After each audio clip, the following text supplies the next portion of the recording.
Hello, everyone, and welcome back to PCC 8 quarterfinals action coming at you here. And I'm joined by a lovely new desk here. We got Mugi Wawa to my left, F6 on my right. Lads, how we doing? I'm doing good, man, and I'm excited to be here once again. I just love the PCC. And I mean, man, hey, I get to do casting and now I get to be on the desk. And I'm also super excited. As usual, I love the final phase of PCC because we have some great match. I just have to admit though, I have not to share the spotlight of Luscious Hair with you, Dilo, and that makes me slightly sad, but I think Good Games is gonna change that for me.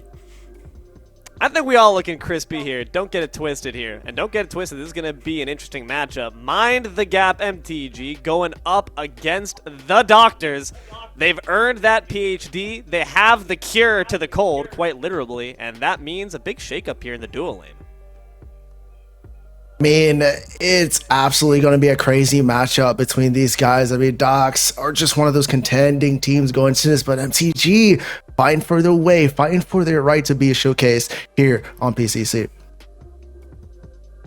Yeah, and that's gonna be an interesting matchup because I felt like Mind the Gap, a new team kind of forming.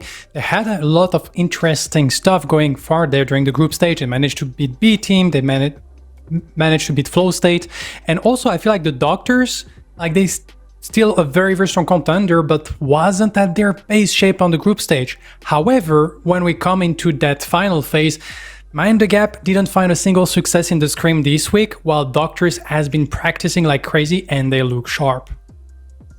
Let's see just how sharp. Stats coming at you in just a second to check how each team has been looking during these Swiss stages. And F6, just taking a look at the numbers here, what first comes to mind? I mean, the first thing that comes to mind here is they have a very close KDA, which means when it comes towards the overall team fighting and those solo dolos happening off into the off lane, I mean, they're close there, but it's the objectives that really spotlight that they're slowly creeping up to Doctors. Definitely a little bit more objective ready. And yeah, overall we have stats very, very close, but also if we look a little bit at the hero pick, we can see that on the side of the Doctors, more conventional style, which they love the Muriel, very good round out team comp, but also they banned the Zarus. We have seen how Zarus was potent in the previous match, played by Rogue, by Conte, and that's why they don't want to deal against it. Well, on the side of Mind the Gap, they have more Iggy and Scorch Band, which is a little bit special, but also that Steel being the most picked character, which is a character we don't see a lot of team doing, but they love to play it either in offlane or on the support role, and we have seen Purple Swan time and time again pulling some crazy stunt with that character. Curious to see if Steel will be joining the ranks of that front line here for MTG. What I'm not curious to see, but we certainly will be nonetheless, Zarus. Will that Zarus be, once again, just 100% picked here? Taking a look at these stats, man. Pick rate 50%, I think you double that. Doesn't feel like it's that low. It does not at all, Deal. I mean, you feel like when you see him either just always on the map, especially today. We saw that initiated through Conte, and he had 2 exceptional games on it. And I mean, the win rate's at 57%. And a lot of people are like, oh man, it's not like in the 70s or 80s. But I mean, for a competitive game, that is absolutely high. Yeah, the thing is, Zarus is picked or banned because for a reason, and despite the fact that he receives nerf time and time again, I remember patch 19, receive a nerf, 19.1, receive a nerf. Well, in competitive gaming, the Coliseum is still so strong in team fight, and teams have started to exploit it very well. The Zarus just jump in, and then he kind of hide behind the corners, but he keep the cage up, which suddenly makes the rest of the team stuck inside it, while the Zarus almost die, but the rest of the team is ready to do the DPS. Hell in a Cell is not a place you want to be in. Gonna have to see if when these P's and B's come down, if it's gonna be the exact same story here. And also gonna have to wonder, where's the priority gonna go? Do we lock in our front line first, or do we secure our damage? What are your thoughts? I mean, it's going to come down to which player that both of these teams are really going to prioritize. I mean, when it comes towards the Doctors, I mean, it's definitely from what my opinion and standing here, is going to be towards Seismic. He's definitely going to be able to pick up prioritize within the top 3 if you're allowed that man to play somebody he's comfortable on, except the Countess, because I think they just have a little bad curse on that. But they're able to facilitate throughout the mid lane towards either lane and kind of win these games throughout him.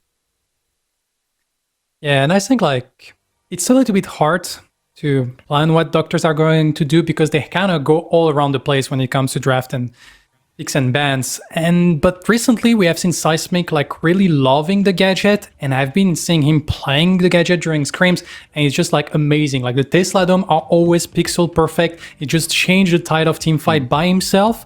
And also you always have that wild card with Sneaks that I've seen him play Serat off lane, Grim off lane, normal off laner. So I really don't know where the doctors are going to go. On the side of Mind the Gap, they go a little bit more traditional. They love, of course, the Zarus, the Steel as we have seen. Maybe a little less like craziness and trying to go a little bit more for comfort, especially since probably their confidence is a little bit shaken from like how the weeks has been going. So I do expect to go like a little bit more normal and more in line. And I have to see here as we look to get to these P's and B's real soon, whether or not we do decide to allocate that attention to that mid, as you alluded to, F6. I mean, the fact that Pinzo, new addition here to that mid role, going up against Seismic, someone who's got plenty of accolades and medals to their name, and that brings up the question then, do we slot in that mid pick? Do we get that Gideon on our side, knowing that Seismic can execute on it, or do we have the confidence knowing that they're secure in their position no matter what character they play on? I mean, that's definitely contention, right? I mean, there's also a kind of way you can draft into banning away from the mid while helping out your own mid laner. Because if there is a little bit of disparity, in my honest opinion, when it comes towards Pinzo and Seismic, Pinzo's still going to be able to play into him as long as he's able to get a good comfort pick like Mugi was talking about on the side of Mind the Gap to be able to play into them. And it starts here inside the draft. And we're going immediately with a Decker ban for the set of doctors. They probably don't want that to be played into the support role. Probably want to target Purple Swan specifically because he's pretty strong on the character. And a Decker can always like set up a lot for the team. Like I said, on the set of Mind the Gap, I feel like here you have the Zarus, you have the Aura, you have the Terra open, and we're actually going to remove the Serat, so we don't want any Sneak Serat shenanigan, which kind of leave a lot of big pick open. Like I was telling, like the Zarus is still there, the Terra is still there, the Aura is still there, so that's probably like all three is going to get picked, whilst we haven't seen like a game with all three of them like going through the first ban phase so far. I mean, we saw the stats earlier. It's a 49% ban rate. What, 49% pick? If one doesn't get you, the other certainly will. So, might be seeing Doctor's top lock it. There we go. What did we expect? Why did I think any different? I'm a mind reader. I mean, he's an absolute monster, right? There's a reason we showed him on the hero stat sheet. He's just allowed to just do whatever he wants, especially with the mobility that he has. He also has that extra % damage on his Spear of Nair. And I mean, like Mugi said, the Colosseum is just such a broken ability, especially in these team fights, to allow your team to lock down the enemy inside of a certain zone.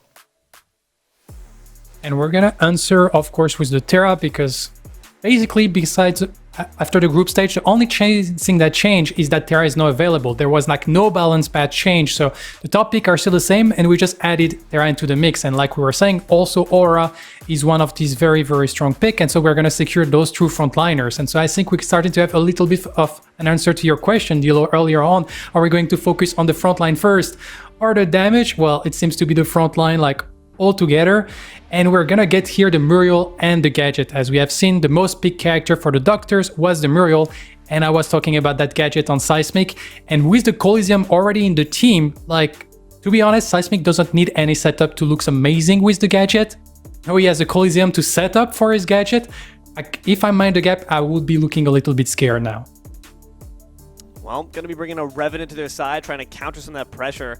With that Aurora pick, they say to the opposing doctors, they say, I heard you like walls. We're going to add some more of our own. A lot of obstructions here to try to just lock down a fight. Now, Mind the Gap with this Revenant pick, F6, what do you think is going through their heads? I don't know. Personally, I don't think this is a strong pick going into this matchup against the Doctors. Like Mugi was referring to, you have a Coliseum into the gadget with the Tesla Dome and a Muriel Reversal of Fortune on top. That's the nastiest combo you can get into this game, and Revenant is not going to be safe from that. And so in terms of ban, we're gonna like advance with the Grim and the Steel ban. So the Doctors have done their homework, removing the Steel that is like the most big hero for Mind the Gap. But pointing a little bit more into that Revenant, I've seen Mind the Gap trying to make that happen. I think like I can see two reasons for why the Revenant. Once, Revenant can be pretty good at dealing with a Muriel because you just like hold the Muriel, remove the Muriel, and then the Muriel is not an issue in a team fight. But also I've seen Mind the Gap trying to practice like heavy objective gameplay when they just use the Revenant to remove the hunt of the enemy team through the Reckoning ultimate, and suddenly it's a free objective. Unfortunately from their practice, sometimes their timing is off and it doesn't work super well. But they actually are trying to pull that off. And that's been kind of a theme we've seen here between these sets. Doctors are the favorite to come out on top for this one, and when they take one game, when you just even take the lead within a game, those nerves can start to get to you and your game plan can start to crumble. So Mind the Gap need to hold their confidence, need to hold their spirits when on these objective fights. Now Drongo and Gideon are going to be the ones responsible for burning down those objectives. Doctors have their damage core. This one's a little bit spicy because now we're seeing the Gadget and the Gideon. So obviously, just from my, it's going to look like the Gadget's going into that off lane, and it looks like it's going to be playing into that Sevarog. They have a lot of burst here, but now the front line kind of diminishes for the side of the Doctors.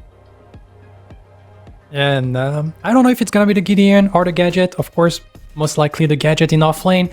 But in EU, I remember back in the time when Tang was loving the Gadget offlane, and we were like all theory crafting the fact that Gadget with Gideon is absolutely insane. You press double ultimate button and everyone get fried into the oven. And like with Coliseum, Black Hole, Gag Grenade on top of those things, like I feel like you don't want to team fight ever against that Doctor comp because you're just gonna get ultimate to death. It's a potent team fight up ahead, and it's a potent team that's utilizing it, but let's see if Mind the Gap can mind their damage. Game 1 coming at you with Spooky and Falcon, tricks up in the sky. Take it away, guys. Thank you so much, Dilo and F6, and of course, Mugi. So glad to be here in the third round of the group stage. The Doctors coming in hot, taking on Mind the Gap. Said, Falcon, we've seen an interesting draft come through, kind of from both sides here. Likely an Aurora support, then Gadget offlane, I'm thinking. Like, talk to me a little bit. Yeah, I mean, Tang would be the perfect person to cast this game because he loves to Gadget off lane, but it is something that we have seen before a long time ago. It's basically the same sort of thing you do as the Grim. A lot of bruisers in this game don't have the best magical resistance, the same with that itemization, so you can kind of play as a bully. Gadget themselves is quite safe as well with that Tesla gate, so you can farm quite safely, and you basically just try and get that experience lead in the off lane. And I mean, if he is against the Sevarog, it will make his life a lot easier. I'm still not sure if it's going to be a Sevarog jungle or a Terra jungle. It can be either or. I think Terra is going to be a lot better into the Gadget for Mind the Gap if they go that way. But I mean, we haven't even talked about the Revenant yet. Yeah, I'm actually glad you mentioned the Sevarog and the Terra and which lanes they were going to be in, because that was actually going to be my question going to you. This Revenant, a very unusual pick, one we don't see a whole lot of, and when we have seen it, mixed success is how I will phrase that. But there were some talking points that Mugi brought up, namely the ability to take someone out of a fight or out of an objective, put them in that Shadow Realm, and either just lock them down or remove them entirely. How much value is that bringing here? If they can use it effectively, it basically guarantees the objective for Mind the Gap. If they can use it on Mav during the objectives around the Fangtooth and the Orb Prime, but it's a timing issue that Mind the Gap is going to have issues with. But saying that, we got Professors go for a massive invade in level 1, looking for anyone they can find, because it does look like it is going to be that Sevarog jungle, Nitro running it, whilst we have Terra in the off lane. And I mean, I like the aggressiveness from Docs. They have got a decent level 1, especially with the likes of this Zarus and Muriel, but not finding anything. I don't think we can be too surprised to see the Doctors stepping up aggressively. This is a team that's really proven their mettle time and time again. And their teams, they're one of the interesting ones, right? They're one of the ones that are willing to take steps forward and start fights early, but they're also more than willing and more than competent at slowing these games down and just playing the objective-based gameplay that so often can win you a game. And on the stats before that desk came up, we saw how close these two teams are in objectives. You have to admit, the Doctors still a little ahead in that regard. Yeah, neither of these teams are famed for their objective play. The Doctors especially are famed for just having such good team fighting potential and playing so well as a team. Mining Gap, obviously a newer team, and the cohesion might not be entirely there. So if Doctors does find any opening against Mining Gap, then it could spell trouble. But especially I think the objectives, neither of them are going to be looking too early, especially Mining Gap with that server. They really want him to get those soul stacks online. Zarus is someone who can take objectives a lot earlier, especially with the extra power from his passive, and if they look towards this Fang 2, it's going to be quite effective. So I want to turn some attention, some eyes over towards this duo lane here. Namely, with Purple Swan piloting this Aurora support. Purple Swan, been coming to the scene, pretty good at what he does, great shot caller for the team. But how does this Aurora play into this Muriel Drongo lane? I think Aurora plays pretty well into it. The only issue is that there is going to be a lot of poke from both Muriel and Drongo in this early game. Mav is going for the blue buff steal. It has got level 3, Nitro only level 2. I'm not sure either of them have to hunt. And Mav does have it and he gets to slay. And that is going to be a big steal from the Doctor's jungler. And is going to put even further Nitro even further behind in this early game.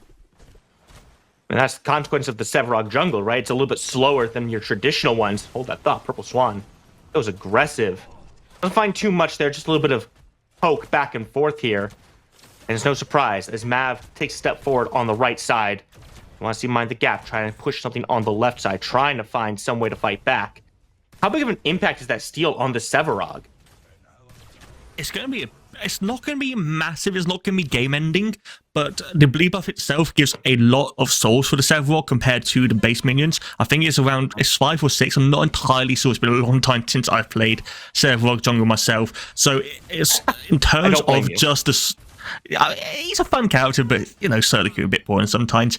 But in terms of just the experience, the gold that he loses, it's going to be a big issue. Even now, he's still a level behind Mav in this jungle. So once it hits that level 6, once Mav gets that Colosseum and can impact those lanes even harder, then that's when this difference is going to be found. But going back to this duo lane, I think Purple Swan is doing a decent job. He wants to hit that Horfrost, get that root online, and allow Kairuku to get that entire obliterate onto a single target. But we just see how strong the poke is from Mu and Drongo hitting that Serenity into the Boomerang and the Rad Round. It's just so much damage that neither Kairuku or Purple Swan can deal with right now.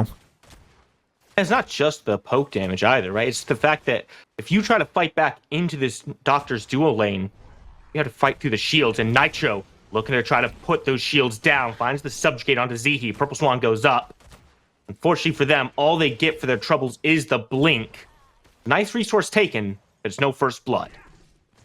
Definitely no first blood, but it is something that you can now repeat, gank. And Purple Swan, if he can get that glacial charge into a Horfus, they can burst down Zihi in this move, unless he might back, he might get a few items. Now they have lost their blink. We see Kairuga also going for the back, same with Purple Swan. Well, they at least are looking. Kairuga gets it off. Purple Swan is going to be forced to stay in lane, which is going to be an issue for Mind the Gap because he can either take that solo experience or try and freeze the lane. But once again, Mav is going for the engage, the invade. And tries to go for that steal. Eats a lot of damage for his troubles. A 3-man collapse onto the enemy jungler. Doctors trying to play aggressive, trying to play sneaky, but Mind the Gap, they're showing that they are aware what the Doctors wanted to do there. That collapse was instantaneous. Excellent play and awareness from Mind the Gap. Yeah, a very good job, especially from Pinto rotating from that mid lane. It's not something you normally see. Dr. Flick obviously was there already, but that was a sizable rotation from the Argus, and you don't lose anything in response either. You have got the level 6 now, so you are slightly behind the experience compared to Seismic, but that's not going to be an issue. There's a decent amount down to on the Kyriga. Purpose One gets a blink. He goes right on in. Zihi now in a bad spot, trying to find his way out. Remembering he's got no blink for himself. Ice Wall comes through, looking to chase him down, but Kyriga isn't here to get the last hit in. Zihi's just running him around, trying to find time for Cure to get in. Kyriga takes up the kill, but he's now very low himself. Not sure he wants to look for a fight with Cure afterwards, as Mav makes rotation in as well. Full Swan just playing Space Maker, keeping the enemies away from his ADC. They get out with the first blood, 1-0. It's not over yet. We've got a gank in the mid lane. Seismic is going to be hit by the Cynatic Obliterator, trying to return the damage. Has no blink left, and it's the damage from Pinzo is going to secure it. That's 2 quick kills from Mind the Gap. A great early game so far from a awful early invade from the Doctors. And I mean, I think Zihi made a massive mistake of actually not dying to Purple Swan, because he gave the first blood over to the Aurora. It's not going to be a bad issue, but he gave it to the Revenant, who has that bounty increase from his passive, so that kill is going to give him even more gold compared to anyone else in the game. And I mean, if you want to get a Revenant ahead, the first blood is going to do a massive amount of work. And Purple Swan has to take a step back here. It looked like Zihi was trying to buy time for Cure to kill Kyriga with how low that Revenant was when he came in, but unfortunately didn't quite pan out that way. And now with Mind the Gap having a 2-kill lead, that's gotta feel good for them. They start heading over to this first Fangtooth. Doctors starting this one up, and doesn't look like Mind the Gap has any awareness. This is exactly what we were talking about, Falcon. The Doctors are such an objective-oriented team. They don't care if they lose a couple of kills. They just go to the objective and even it right back up. Yeah, but that's because Mind the Gap was doing the mini prime. They had multiple members over there. Kyriga himself actually rotated all the way over, was taking farm in the mid lane, and Seismic was actually in the solo side himself. Mav is going for a tire dive onto Kyriga, who has no ult. He's got nowhere to go. Mav gets the kill on that one. Zihi, not even needed for the support there. And so tried to help out, but unfortunately, just too much damage from this Darius so early in the game. Swan for a little bit more. Zihi is a target here, but I don't know that they have any way to lock him down. He's going to be fine. The criticism missed from Purple Swan. He was just a bit too far, not knowing what the range is. He was able to walk away once that was wasted. It does look like the mini prime has gone over to Pinzo, so they still have that at least. But a great punish from Mab, knowing that Kyriga was not 6, didn't have the blink. I'm not entirely sure where he used it, but unfortunately for Mav, he did die after the Colosseum ended, so he doesn't get that extra physical power from his stacks. However, a kill is a kill, making sure this Revenant does not get any bigger than he is currently. So in this early game, it is rather even, and I'm not entirely sure what the farm is, because I think the big question is how far ahead is Sneaks compared to Dr. Flick. Sneak so far, a quiet lane over here. Dr. Flick playing the Terra, not much to say there. There hasn't been a whole lot of commotion aside from Mav's attempted gank or invades and the response from Dr. Flick. However, that might change. Can see Nitro hovering around the jungle, but Sneaks just has to take a step back. This gadget is so hard to really do anything to with how quickly and safely she can clear the waves. It feels like really it's just going to be a quiet lane. Yeah, Gadget is just so safe. You can farm from such a distance, and any sort of gate, you can immediately put the Tesla Dome on top of you, use that security gate to root it off. Dr. Flick obviously has got that CC, but with the help of Nitro, they might be looking for something. But once again, we just see that security gate put down. Nitro immediately blocked, the security gate missing, and that is just the gank. And Sneaks goes back to just farming from about 1 million miles away. Yeah, it doesn't even feel worth it to try to gank this gadget right now. Sneaks isn't playing aggressive. He's not stepping forward and trying to take the fight to Dr. Flick. So it feels like the Doctors pretty much just sit there for as long as they want. And if Nitro decides to make that gank, it just feels like a win for the Doctors, because Sneaks can just take another step back and be in the tier 1 tower. It's just wasting time and taking farm away from Nitro at that point. Yeah, and then you got to think of the scaling as well. The Gadget is one of the best mid lane, I would say mid lane. He's in the solo lane mages that scale in this game. Once you get 3 items online, that Tesla Dome does so much damage. So you're not looking to really lane bully at this point in time because you know you're going to out damage this tower. You're going to be able to deal with it in that late game. And we see Purple Swan looking around, has got that passive double jump if needs be. Nitro and Pinzo also coming. And goes in, finds the root. Zihi is the target, immediately blinks once again, but keep your eyes on that river. Seismic coming over as the wall comes down, trying to block here away from his tower. Not going to be able to do it. Once again, no kills come through from the ganks. Still, Seismic is here. Pinzo makes a rotation as well. There's a lot of action around the 3 camp right now. It looks like there's not going to be too many more sparks flying. Mav is also coming around, so this is going to end up in a 4v4. Nitro is going low. Seismic forced out as well, still in the river. Pinzo under half health, but he's feeling okay. Seismic jumps on in, tries to find the rock side of Pinzo, but doesn't quite have the damage. Now he's taken into the Shadow Realm. Seismic in a bad spot. Subjugate comes through onto Mav, jumps forward. Colosseum comes down. Purple Swan jumps up high. Ice Wall climbs on out. And that's a lot of ultimates expended, Falcon, but very little gain. There was no gain from either side, just wasted usages of ultimates and blinks. I don't know how Seismic survived. I didn't see him get away. I think he blinked away from Kyoruga, who only needed that one last shot to kill that Gideon. But at the very end, that is going to be a 0-for-0 after a very bloody team fight. However, both teams are now resetting because that second Fangtooth is so close to spawning. Both teams know that it's going to be a sizable gain, especially for Doctors who can get that second stack if they so need, and I imagine Sneaks might even rotate over for it as well. Yeah, everyone expends their ults and says, all right, guys, see you in a few seconds, let everything come back up, and we'll go ahead and fight over the Fangtooth here. Seismic taking some more damage as Pinzo just getting so aggressive up here. Oh my god, is he gonna die? Oh my god, just barely survives. He doesn't survive. Pinzo with the ultimate shreds him through. Smav now in a bad spot. Blinks up to the stairs, walks on down. Now, Doctor's not in a good spot for this Fangtooth. Mind the gap. Gonna be stepping forward. Sneaks, like you said, has made the rotation over. He's got the Tesla Dome available, but Dr. Flick aggressing as Kier drops the Ice Wall. Oh my gosh! What? Purple Swan, I'm not sure if that was intentional or not. Does keep Dr. Flick alive, but so too does it keep the Doctors alive. Purple Swan working for the Doctors there, just getting the rest of the team out. They did have the numbers advantage, but Seismic has respawned, and the rest of Doctors have actually reset, so they have still got the numbers advantage. But with Nitro and Dr. Flick also resetting, neither team can really start up this Fangtooth. Pinzo, though, is on such low HP, hasn't got that ultimate, hasn't got Blink, can't really be in this team fight, so it's going to be Doctor's advantage so far.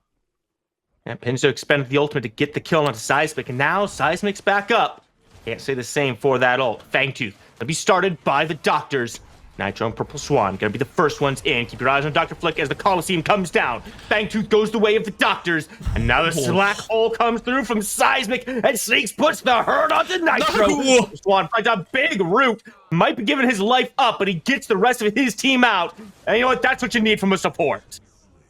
Purple Swan ran into the wall with the glacial charge. It went further but left him behind to the death, and Doctors kick up 2 on the back end. Mounting the gap, I don't know if you really wanted to go for that without Pinzo being there, but they have lost more than they can chew. And speaking of 3-man dive on the mid tier 1 tower, the Epoch is going to go through, but the rest of the team are ready. The damage is going to be enough. Pinzo on 1 HP, there is going to be no follow-up damage, and he's going to be able to get out. And he's gonna get the return kill. Dr. Flick comes in, puts Mav down, and that's what you get for tower diving the Epoch Argus. Nitro come through, looking at Zihi, goes up and all the way across. The reversal of fortune keeps Zihi alive. How is Pinzo alive? How? What? There was just needed one auto attack from anyone. Mav could have just stayed in the tower for one more auto. The tower would not have killed him. I think they just dropped it from the lack of communication. But that allows Mind the Gap to go for this mini farm. There is no jungler on Doctors to actually aid this, so they are going to be able to secure it. But the rest of the Doctors are coming. Nitro has the mini farm, but they need to make the escape. And they're on their way back out. Good subjugate onto Sneaks, roots him down, prevents him from taking that security gate and getting aggressive there. Find the gap, gonna take their step back here. Both mini primes have gone their way. Both Fang Teeth have gone the way of the Doctors. And right now, I gotta be thinking the Doctors are feeling a little bit better about that. There hasn't been a whole lot of value from the mini prime. They might change that onto Sneaks here, getting run down. Just looking for the subjugate to come through. Tesla Dome gets dropped, lots of damage, and oh my god, he just barely gets back. Zepop comes down, we'll keep him alive. Dr. Flick goes down. Nitro returns the favor. Now he's got to deal with Mav at low health. And this Zarus wants the Sevarog. Dash is good. Should get him out of danger. Meanwhile, the fighting is across the map as Seismic takes down Purple Swan. Down into the Shadow Realm comes Seismic, trying to find his way back out. Kayaruga puts him down with the Obliterate. There is action everywhere. We have finally hit that NA moment. And I mean, Sneaks managed to survive for such a long time. Dropped that top. It is such a good time. Seismic Sneaks dropped that massive Tesla Dome onto 2. Managed to survive for such a long time. The subjugate from Nitro was enough. And he managed to also escape with that mini fight. So that's at least something. However, on the back of that, we see Kira getting the tier 1 tower in the duo side. Mav gets the tier 1 tower in the solo side. And I'm not sure he's going to get out, because look at Nitro is he's going to come around behind him. Still mini prime, he's leveled down, but Mav has no mana. Good dash though with the last bit of that mana to avoid the subjugate. That's going to keep him alive. Excellent footwork coming out from the jungler. Like you said, when all is said and done, the Doctors are by far the ones who take the advantage off of those fights. Powers go their way. You can see the builds right there in front of you. Doctors gotta be feeling good about the position they're in right now. Yeah, they also have a sizable farm lead just from the laning, and I think the jungle as well. So we do see that Mav has gained an advantage compared to Nitro, even though Nitro has been doing a sizable amount of work on this Sevarog, has still got a few souls, has hit those Pauldron levels as well. But it's going to take a little while longer, and probably near the 25-minute mark before he gets near those max stacks. Dr. Flick once again trying to dive on to Sneaks, but the Tester Gate is going to be enough, and he should be able to just walk out of this. Dr. Flick is so adept at just walking forward with this Terra pick. Sure, you get rooted down, but Mav actually drops the Coliseum, and Seismic returns with the black hole as well. Pinto goes down in a heartbeat. Mid lane has just exploded into blood and violence as Nitro dashes forward, trying to find a little bit more, but Mav is there to dissuade him from aggressing on his team. Hoarfrost doesn't quite find the value it's looking for.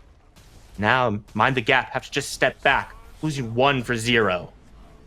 And just a fight for no reason but for kills. Why not? I love that always. Pinzo does go down at the end of that. I don't know if he had died before, but at least that would be in the shutdown for the Doctors, because Pinzo has quite a few kills at this point in time.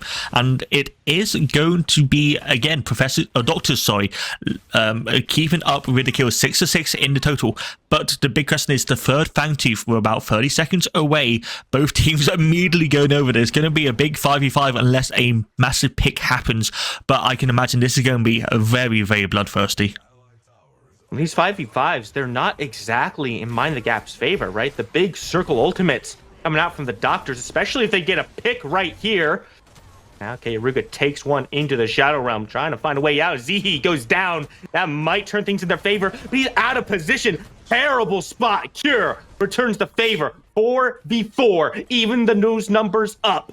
Now, Doctors looking to push on forward. They've got the big circles. Seismic drops the black hole. Doesn't find a lot of value, though. But boy, howdy, that's a big chunk of damage. Where's Mind the Gap's health bars? They've been shredded by the Tesla Dome. Dr. Flick, Dr. Dead. Cure puts him in the ground. Who even needs a Fang Tooth at that point? You're 5 seconds away. Go to your prime.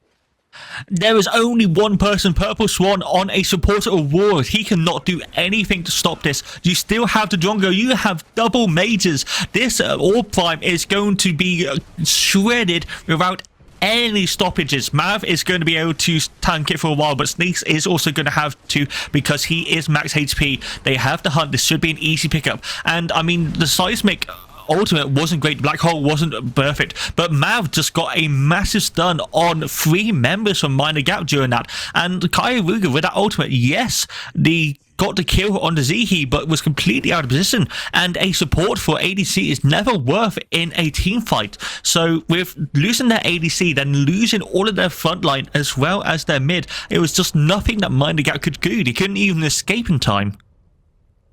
Yeah, this Revenant is not finding the success I think they were looking for. It's great to be able to take someone out of the fight and remove them. But the problem has been that Mind the Gap hasn't been able to stay with Kyaruga when he's in that Shadow Realm. He gets too far away, and they're not able to step past the doctors to support him when he leaves the ultimate.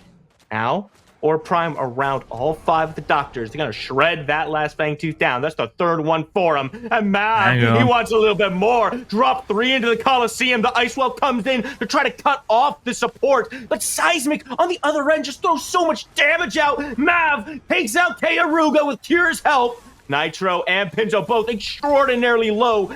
Nitro finds a dash back to safety, and Pinto tries to throw the crystal out. He's not going to find much success. The Purple Swan has been left all on his lonesome. It's just a constant tale of Mind the Gap, not minding the gap whatsoever. And the space between the teammates is just too much. I don't know what Minor Gap was planning there, because they were way too late to take the Fangtooth, and then they just ended up sitting in their own jungle, letting doctors surround them and take them out. Seismic got a great flank using that Time Warp Flux to get the ultimate on top with the Mav Colosseum. He was immediately then teleported back and was able to do even more damage. Minor Gap, they either had to fully commit there or just not even be there in the first place. Now they're going to lose the tier 2. They might even lose the inhibitor. They have got 4 members alive, but the damage is good. Mav is caught under tower though. A lot of damage, but he's still got a blink available. He's so mobile. Pinto trying to find the last bit of damage, but he's already out of range. Cannot find that last shot. And Mind the Gap have to simply sit back and watch as their base is broken. The doctors have taken full control of this game here, Falcon. They have it in a death grip right now. The doctors are not ones to let things go very easily. Mind the Gap wants to find a way back into this and have to dig their heels in hard. Luckily for them, inhibitor did not fall. It's under half health. It'll fall to a stiff breeze. They still have a line in the sand that they can stand at. I mean, it's basically a last resort sort of thing. They have got that, yes, but it is going to die on the next person. Kyaruga has got that dread, which, I mean, I can understand why. Obviously, there is double mage on this composition from the doctors, and it is doing a lot of damage. But as a Revenant, you can't afford to go defensive so early on. You need that damage. If you're not killing the enemy, you have no point being in the game. Now Pinzo is caught out. The same with the rest of the team. Mav and Seismic coming in. Mav, you think he's alone, you think you've got him caught, but then Seismic comes in with the black hole and instantly Mind the Gap has to just back away. Wait, what is Kyaruga doing up there still? How did he get left behind? He's gonna die in a heartbeat. And now 4v5 doctors step on up, and they've got the cure for this inhibitor. Put it down, put it to sleep. I'm gonna keep on moving forward. Look to this left side here. Mav jumping forward, Purple Swan. The lone defender on this inhibitor trying to get back to his team as they're desperately trying to defend this core. Minions coming out. Doctor's going to take a step back, but they're just buying their time right now. That's not a lot of damage coming out on the cure. Purple Swan gets the credit for that one. That might be what Mind the Gap needs to finally stop this assault. Yeah, there's no need for doctors to push any further, but there wasn't in the first place. They weren't going to go for the core. They had one inhibitor down and basically no minions. They didn't have the prime either, so they weren't even enhanced minions. They didn't have the prime of Fangtooth to just a tower dive. So I think it was just a mistake from the doctors to go for that aggression. They were just looking for more kills, and yes, if they got the kills, they would have been able to maybe finish the game. But they're so far ahead at this point that there is no need to go for those 50-50s. They could have reset, spent the money, and then backed off. Instead, they let Cure die. They let Mind the Gap get the shutdown. Yes, they did get one in response, but it is on Dr. Flick on this terror who hasn't got a shutdown. And I mean, any sort of chance for Mind the Gap to get back into this game, to get that extra gold, is going to be beneficial for them. And if Doctors keep doing that, then there is a chance for a comeback, albeit a very small one, but there's always a chance. And good news for the Doctors is that shutdown does go the way of Purple Swan. Not going to be quite as effective on the support as it would on someone like Kyaruga or Pinzo. Still, it's extra gold that you gave up that you really didn't need to. But when all is said and done, have the inhibitor down.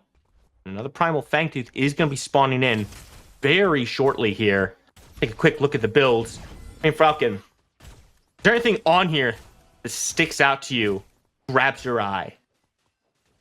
The only thing that mainly caught my eye is Dr. Flick going Dreads, which isn't something you normally see. Has got that got that Mutilator and Buckler as well, so that's not Omnivamp.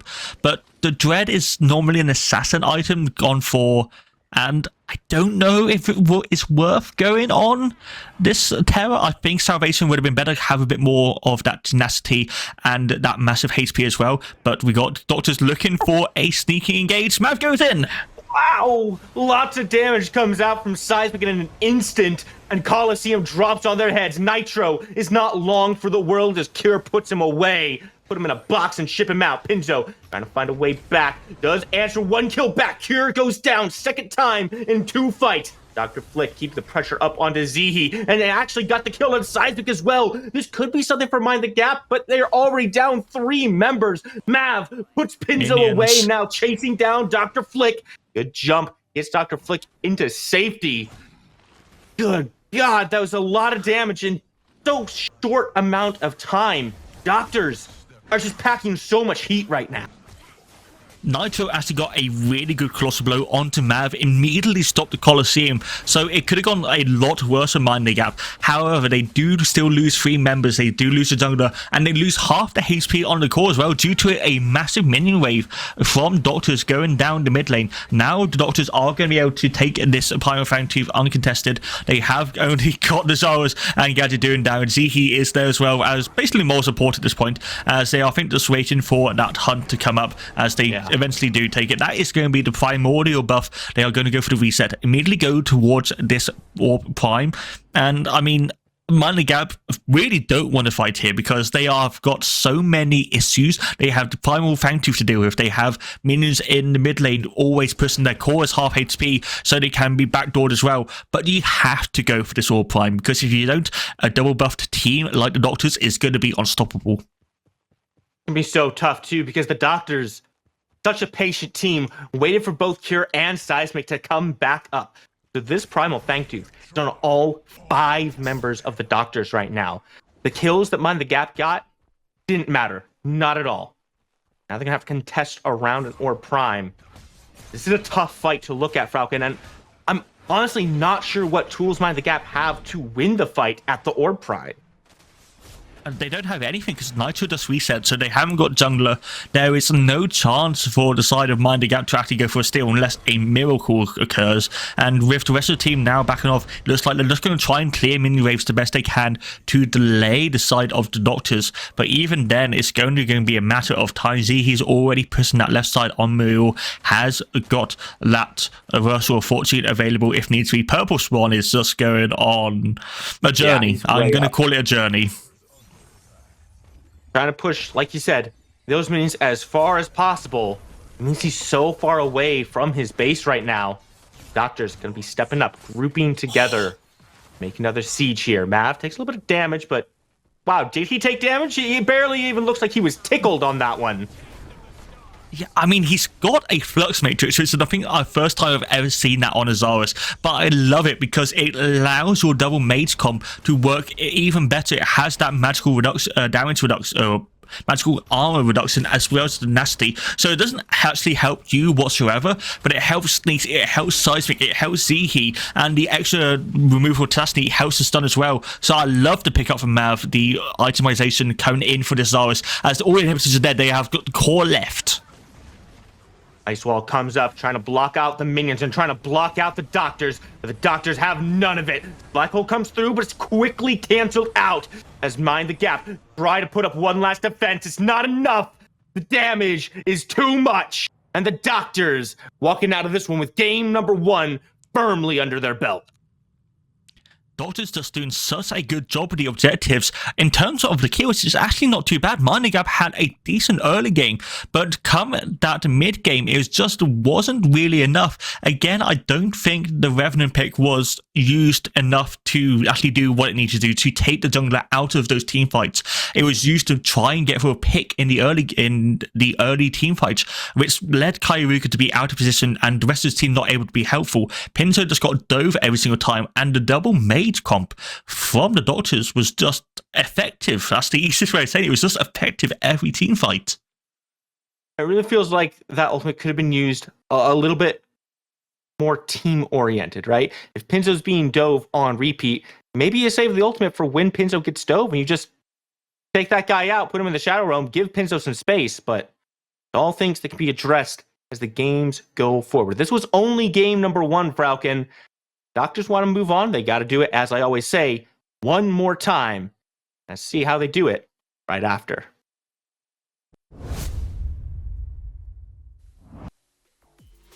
Spooky and Falcon, ladies and gentlemen and MBs, thank you guys very much for your lovely casting and a lovely game here by the Doctors. They brought the prescriptions. They knew just the right medicine to give right back and come up with that Game 1 victory.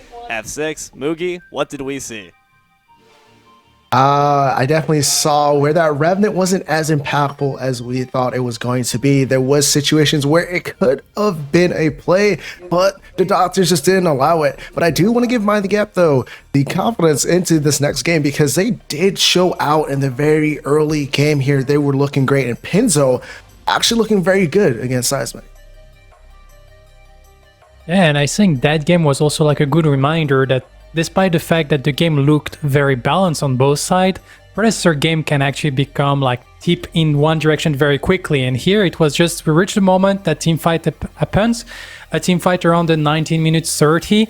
They win 4-1, all prime spawn, they secure all prime, they secure structures, they secure big lead, and then they were so far ahead that they never let off the gas pedal and they end up winning the match from it. Yeah, momentum can carry it.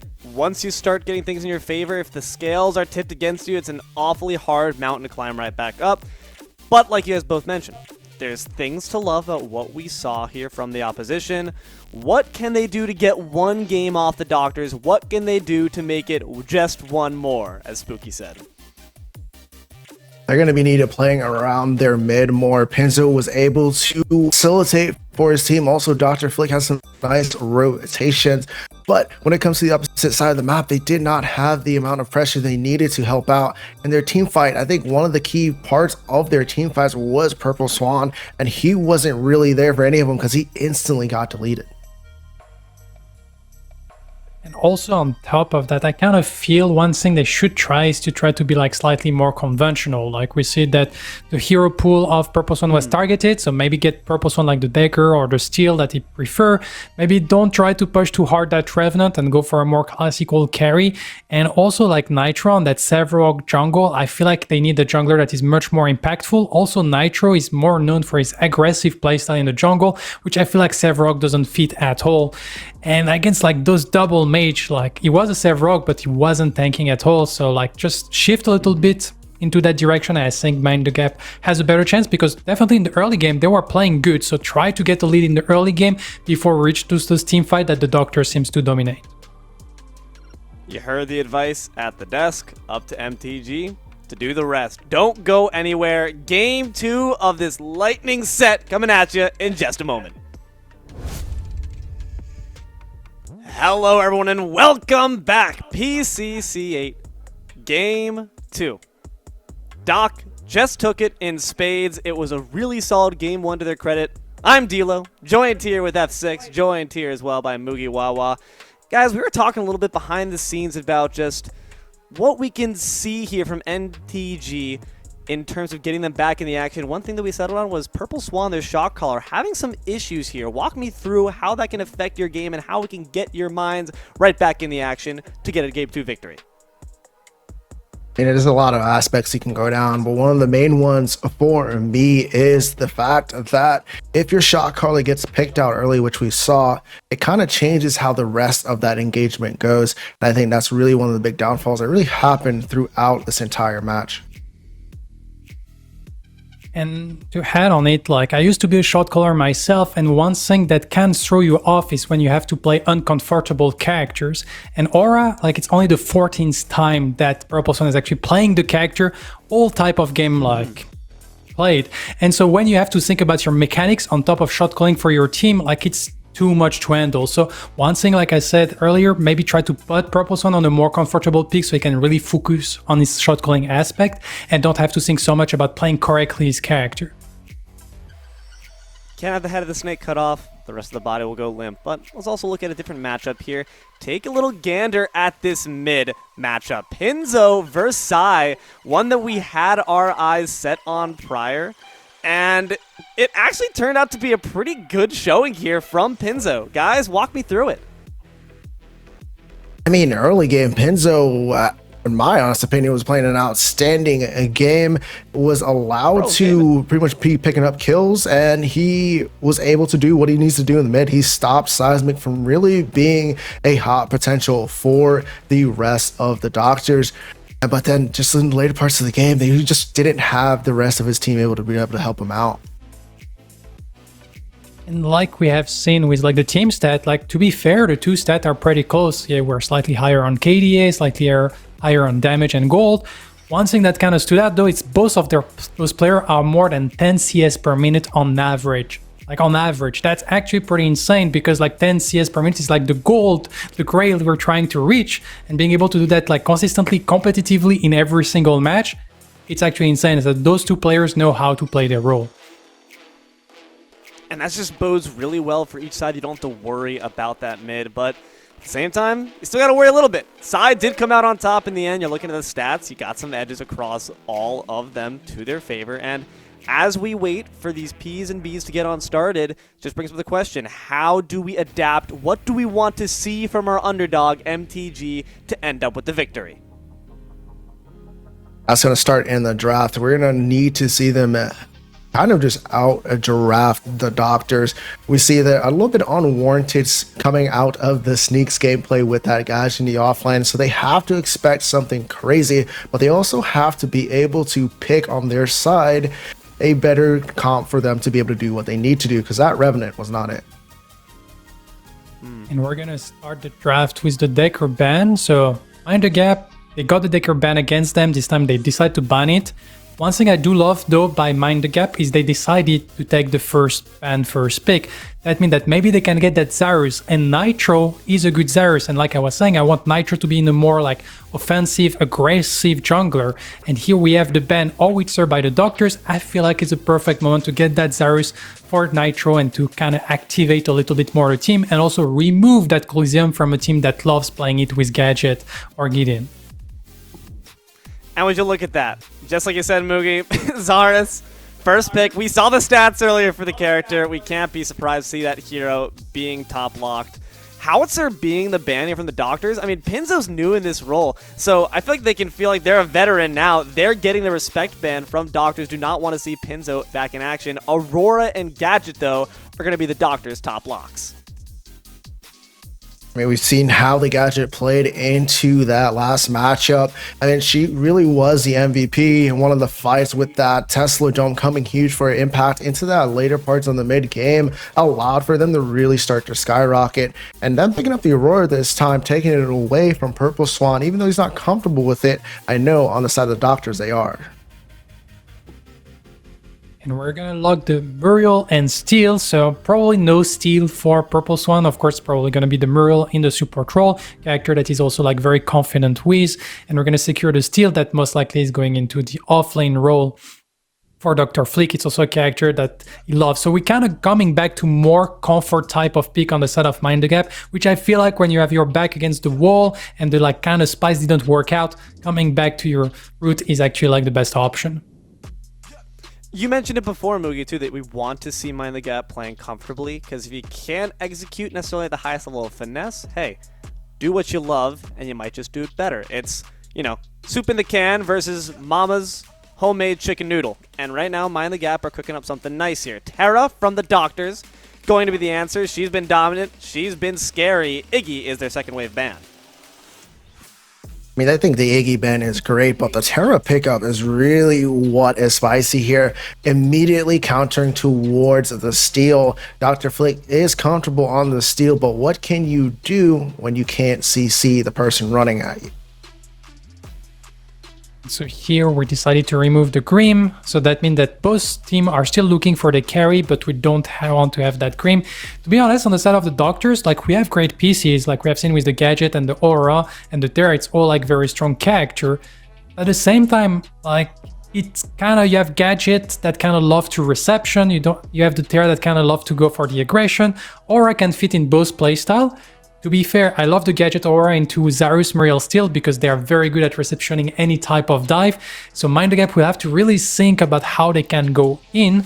But this Terra kind of feel like slightly out of place for now. But maybe she will be like on split push duty to kind of match the Muriel that can split push. And then she knows that really like come to the team fight and we try to build something else with the rest. Twin Blast and Lieutenant Belka going to be the locks here from Mind the Gap. They've completed their comp, and that's going to put Pinzo off a different character. So, you know what? In the sense of comfort, you played pretty well on that Argus. You're now seeing it slotted in against a bit of Freaky Friday action. So you're just going to hope that Pinzo can execute to the same level as they did game 1. Definitely hoping so. I mean, Belka, good counter towards that Argus, naturally building into that alchemical rod. So playing into that Belka passive, a little bit helpful towards handling him. With that Kira pickup, though, on top of Kira, I mean, something we've seen him very comfortable with, and she does a lot of high single target damage. And going into that enemy team comp, she should be fine. So once again, we have seen probably like the Gadget off lane. And then we probably have Aura support, so a lot of spice on the side of the Doctors. On the side of Mind the Gap, I kind of like their draft like until then, but then like Bellycat, Twin Blast, 2 people that really stay in the backline, not really like engaging or following the aggression of the rest of the team. I think I would have much prefer like a Gideon to follow up with maybe like also a Drongo and something that can really follow up like that idea of the team. Here I feel like we're like, oh, frontline goes in, backline stay behind, and I'm not sure that's the right play here. Well, it's gonna be nonetheless what MTG opts for, and our comps are locked. The players are ready. Lads, before we toss it to our lovely casters here, who do we have our favors for? I'm gonna have to go with the Doctors again. I mean, like we talked about over there with Mugi, I mean, not picking up the Drongo here just allows for them to free pick up the Kira. And we know how Kira likes his Kira, and that allows them to lock in a very strong last pick. Pretty much just counter what their dual lane is trying to do. That Kira single target damage is just going to outbeat the Twin Blast and just going to allow her to kind of just do what she needs to do. On my side, I would have to pick the Doctors as well. Like they kind of play super well in the first game.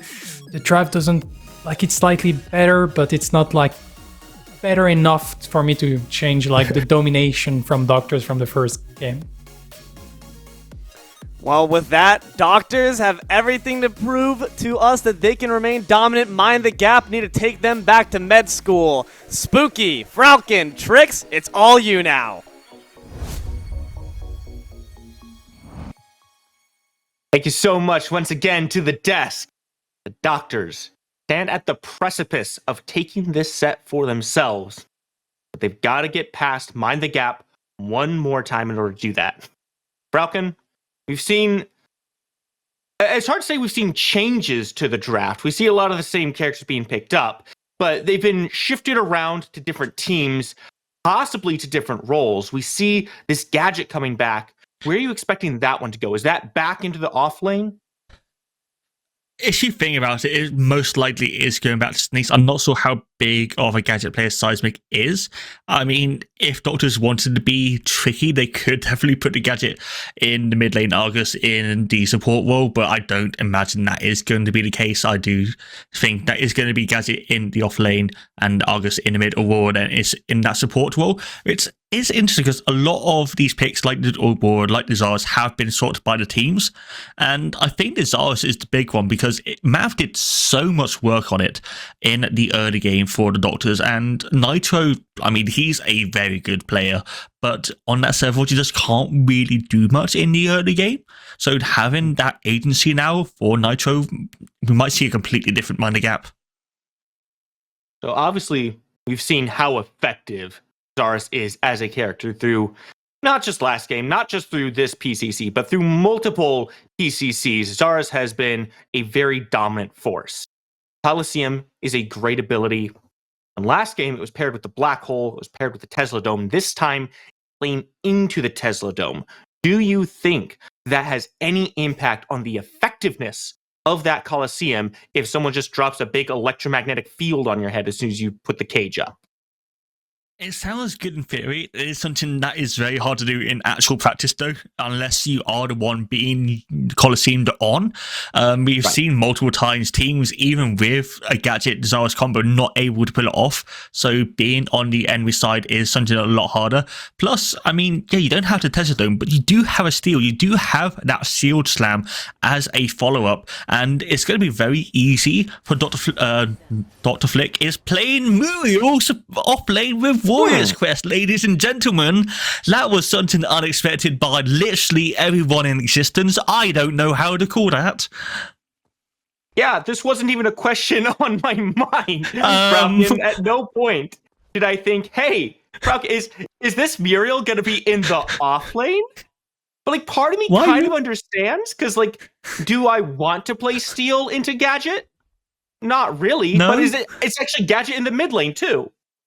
It is the Argus support. It's the Gadget in the mid lane, Terra in the solo, and Mav is playing the Aurora in the jungle. Nowhere do we actually work out what people are doing. However, the ADCs are playing ADCs, so we have confirmed that one at least. So at least we got one of them correct. Going back to Dr. Flick. Never change. I mean, when you see a Muriel off lane, normally they go on hit Maid's build, so you go to Prophecy, you go Old Magnify, you build items like that. Sometimes you go Stormbreaker as well. Warrior's Crest, I don't know. You have a Mana Crystal, I don't know what that's going to either, unless you're going full damage. Muriel can work quite well as a split pusher with the Virtual Fortune, but I don't know. I'm just going to have to wait and see, Spooky, because I'm just flabbergasted right now.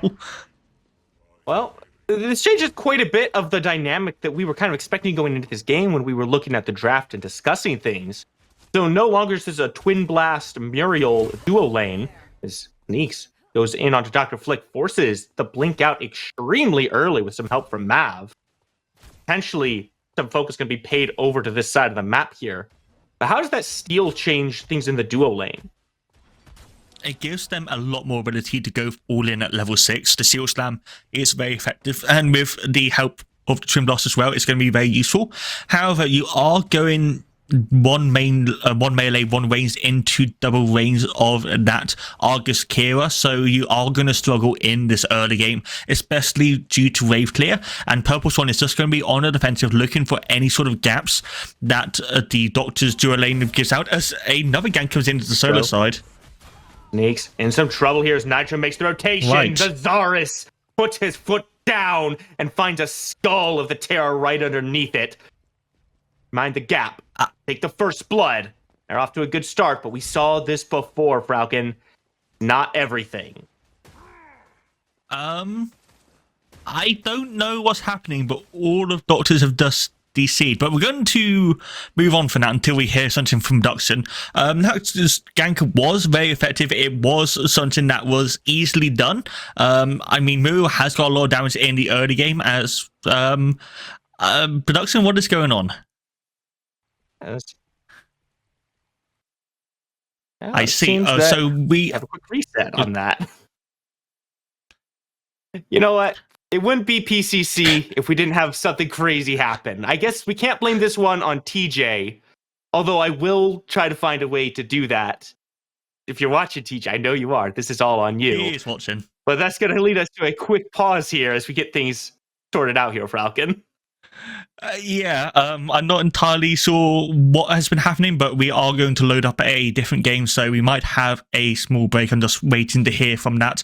However, Choice did say that I am his co-caster, so I am not taking any blame whatsoever for this. Instead, we are going to blame Cynic. Cynic's fault for that. He should have fixed the rules, and because he didn't, that caused us to have that. But we are into a new game. This is completely new, same position, so we still have this Muriel off lane, but the First Blood is no longer existing, and we've got a fresh start. It's got to be a little bit tough, a little bit of a tough pill to swallow there. You get your first blood, get off to a good start. Have to restart things after that. But these are well-seasoned teams. They shouldn't mind that too much. Can't imagine it's weighing too heavily on their mentals here. Nothing too much has changed. We just know where everyone's going from the start now. Yeah, we know where everyone is going. We know. I mean, the interesting thing is, are both teams going to focus this solo side again? But we will have to. I mean, yeah, if we just go for everything else again, Nitro gets first blood at around, 2.5 minutes on the Terror, and we'll have to see if that happens once again. But I imagine Dr. Flick as well as Sneeze are going to be a bit more aware of if the starts are the same. But going back to this duo side that we didn't really get to talk about too much before all of that chaos happened, it is going to be something that Minor Gap have to be aware of, that they are into that poke range. Argus with that Dreadnova has got a decent engage, as Dr. Flick's actually helping the red side for Nitro, which is rather interesting. But already Kyruga takes nearly half his HP just from the Dreadnova and the Kira auto attacks. That's a lot of damage that comes through. He's got health pots. Keep himself topped up there. Still, not the amount of poke that you want to take so early into the game here. Question is, how much do you mind the gap really mind that ranged versus melee matchup? Purple Swan did this last game as well. I wouldn't say the lane phase was entirely smooth, but they did see some success over there. Purple Swan definitely has some experience in these matchups. I'm not too ready to count him out just yet. And just look at the way they're playing these walls. Purple Swan just trying to keep Zihi away from his carry right now. Make sure that Dreadnova doesn't come back through. Yeah, but I don't know if Zihi's actually getting the experience. Has got a level 2, and Kyruga is going to go down to such low HP. Kyruga has to blink out. And despite Purple Swan trying to body block him, make sure he can't get active there, Kyruga still takes a lot of damage. And perhaps that's just a result of Doctors knowing that they have no jungler over here, blinks forward, puts Kyruga down. Purple Swan answers back, puts some push onto Cure. He's not able to find too much. Immediate aggression from Doctors gives them a first blood. And, I mean, just the coordinated play, knowing that Kyruga had no blink already. There's Red Nova coming in. Purple Swan just walking a bit too close. The Red Nova once again hits. And just the power of this Argus. But Nitro is now here. There is no blinks on either Kyruga or Zihi. Done is good. You're in a bad spot here as Nitro looks to put the last couple hits down, finds the kill. Answers back, 1-1 now. He's the scoreboard. Nitro starts up the gold buff. Get some extra help over to this dual lane. Penta's also coming over, but it's going to be a bit too late to get the recall coming through Zihi. And it's hard to say who really gains from that. Yes, Doctors get the first blood, but Kyruga comes back to a full wave, and they can now freeze it at their tower once again. So it is going to be very dangerous for the Doctors' dual lane to actually walk out, especially if Nitro stays around with the Zarus, who already has a kill. So we saw how strong the Zarus is with an early lead in the last game, and if that happens again, it's going to be interesting. Sneeze is coming over to Dr. Flick, though Dr. Flick is able to get back to his tower quite easily. He's keeping the wave relatively close to his own tower just to keep it going, but has got an experience disadvantage right now. And no blink forced out this time. Zihi meets Purple Swan in the jungle, takes a little crystal over the wall. He's going to be just fine.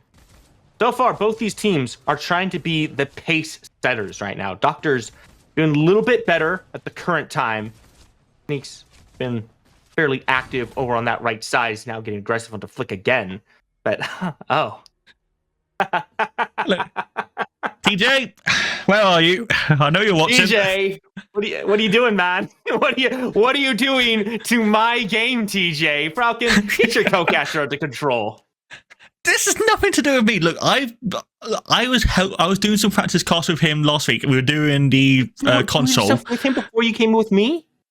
We were doing the PPG last week, and then look, it was fine last week. Nothing happened. It's not my fault. Look, we'll get the replay going back again in a second, and we'll go back to the same game.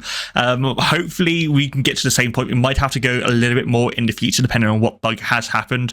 But an interesting early game so far. It's definitely been a lot of action around that duo side, but Sneaks Mav hasn't really been part of anything on that war. Just farming up, trying to get to that level 6, and I mean, I do think the Aurora is going to be quite useful, especially once you get level 6, and the Aurora jungle clear is very, very good, one of the strongest in the game, so he's not going to have an issue with that.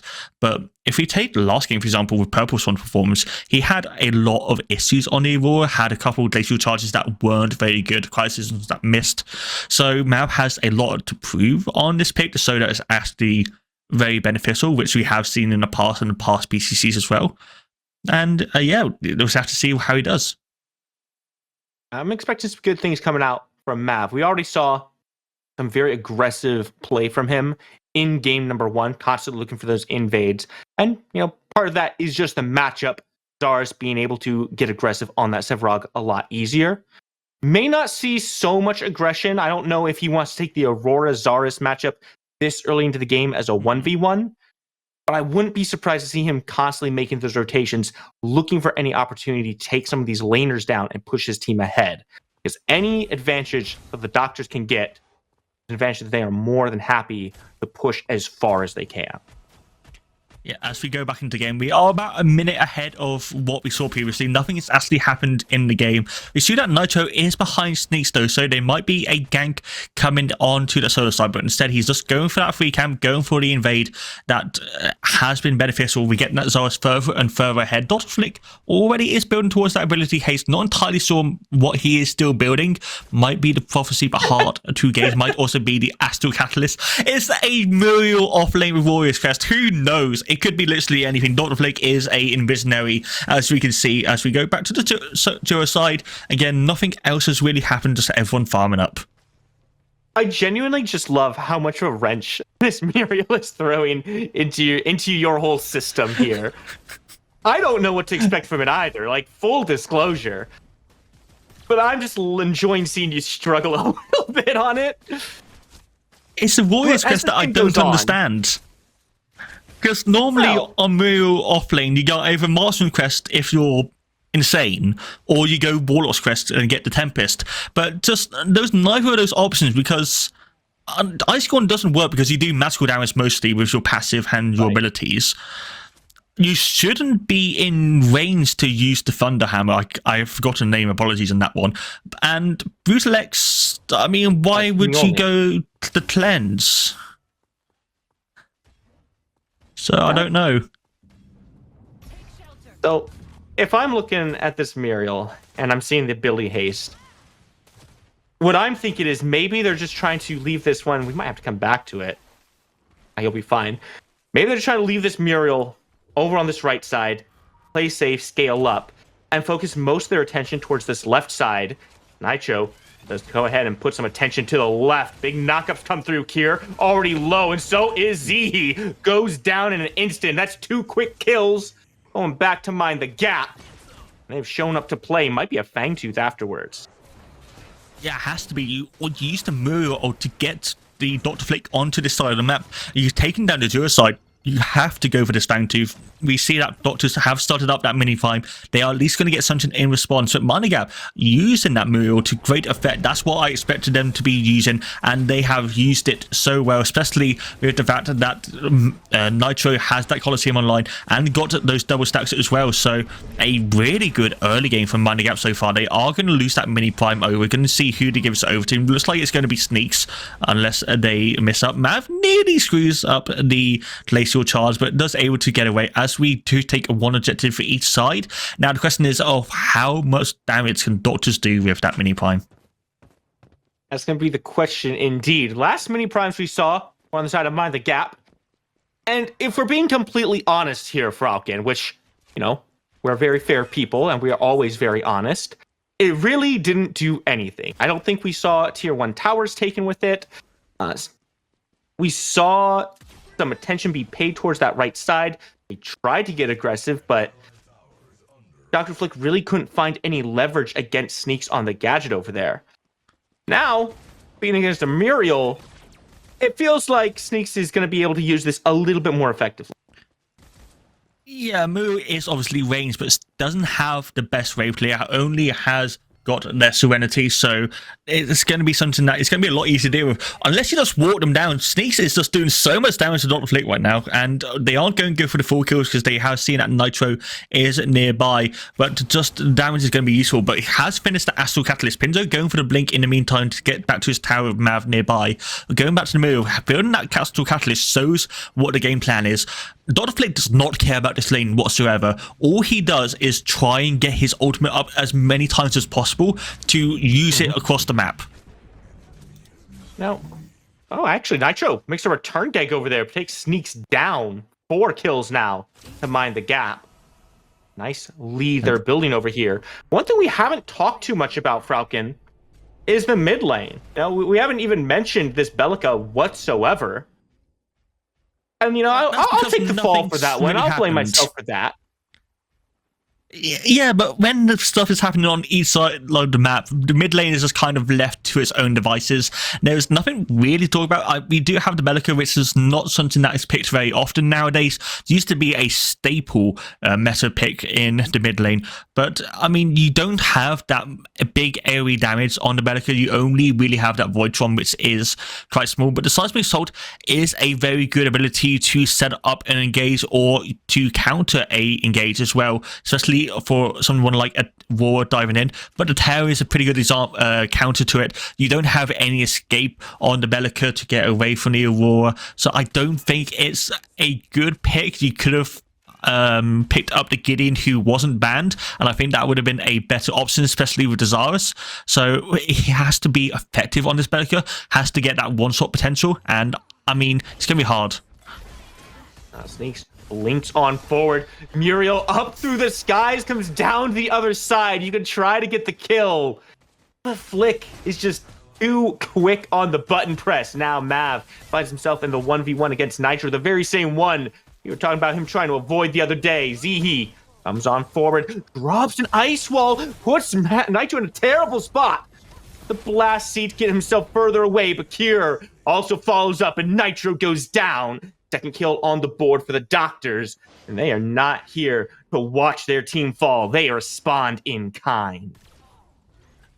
Nitro going for the invade, knowing that he had multiple team members over, but just not respecting the amount of damage Mav is doing at this stage of the game, and the rest of the Doctors are able to rotate over. Yes, it didn't do that much, but the extra damage was enough, and the Glacial Charge was so good from Mav that did secure the kill. And they also got the tier 1 tower on the solo side. Dr. Flick having to use that ultimate to get away meant that there was ample time for the Sneaks to push down that tower. So that is the first tower of the game. However, the second Fangtooth is spawning relatively soon, and Muriel has no ult, so that is going to be a big issue for Mind the Gap, and they need to either delay it until that Reversal of Fortune is online, or just have Muriel over in the first place.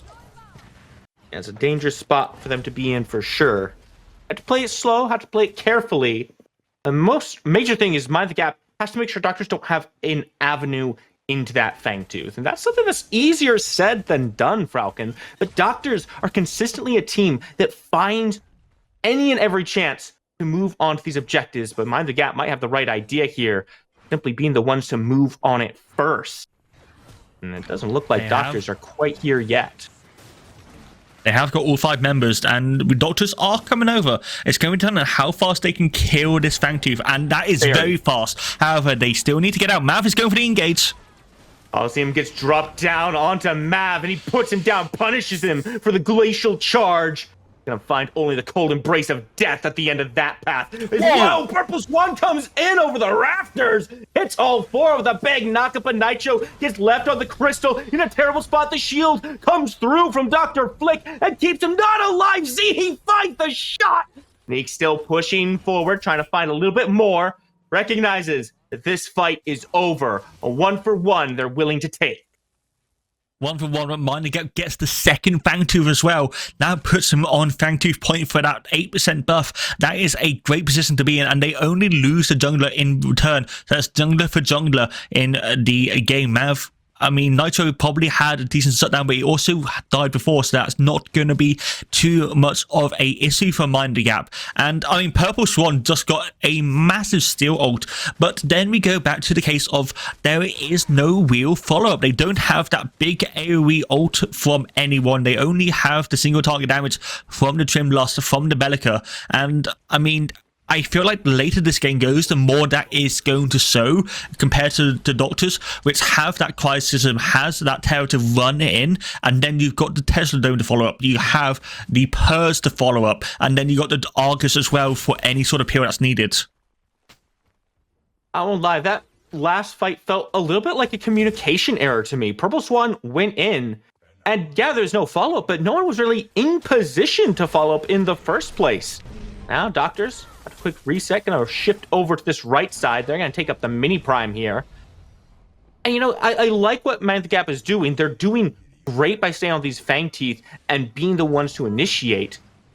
But if they leave the objectives up on the other side as well, if they allow those to go down for free without even challenging the Doctors, this is the kind of thing that the Doctors really thrive at. They can get their way back into a game so quickly just off these objectives, as now Pinzo, you know, gressed on lots of damage. Blink is good. Purple Swan throws up that barrier, keep him safe. Not sure if the blink was even necessary there with the barrier. It's hard to say. Tesla Dome was dropped near the end, so I think Pinjo using the blink early means that he can actually then defend the tower, so it's worth using it just on case. And I mean, the mini prime, at least the first one, was not used whatsoever. Nitro got the kill on Sneaks within a minute of him going down. Now Sneaks is pushing down this tier 2 tower. You see Kyoruga coming over with Dr. Flick. It's 2v1, but I don't know if you take this.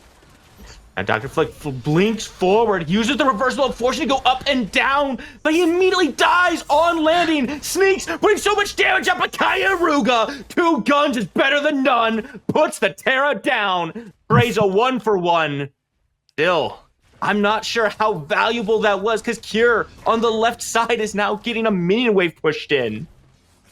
Mav is also here though, so they are going to be able to defend it. I don't know, Nitro is maybe looking for an engage, but it is something that is very dangerous to do, especially with the fact that you only have the Zarus damage. Steel is going to be there just as a facilitator. And going quickly back to Kyoruga, it's an interesting build he's going, because he finished the resolution straight away instead of just standing on the Soul Chalice, and then went into the Sky Splitter. So I'm not sure how effective that's going to be in the late game, but Nitro getting a nice Colosseum. Colosseum, but Epoch keeps Seismic alive, and he blinks right back out. Now here comes Mav with the Glacial Charge, trying to turn things around, but he just finds a quick death for himself. 2-for-1 trade. One's in favor of Mind the Gap. They've still got 3 members in this mid lane. They're actually looking to siege down this tower? No. We're gonna back off. Yeah, that's a massive mistake. They need at least something in response, because Doctors have all 3 tier 1 towers taken. They did lose their lives in the mid lane, taking it, yes, but that left the duo side. It left Q and Zihi free to just push down on Purple Swan and get another tower. And I mean, yes, you can say that Mind the Gap want to be careful. They want to make sure that everyone is alive for this Fang 2. But saying that, Dr. Flick is caught out. He has got the ultimate, but you really don't want to use it before the team fight happens. Yeah, Dr. Flick's gonna be okay for now.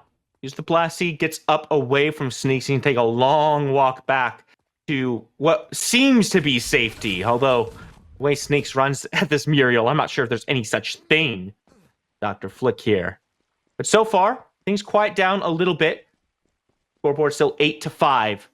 Approach the 18-minute mark of this game. The first time Doctors in position on this Fangtooth. Try to keep that 8% away from Mind the Gap.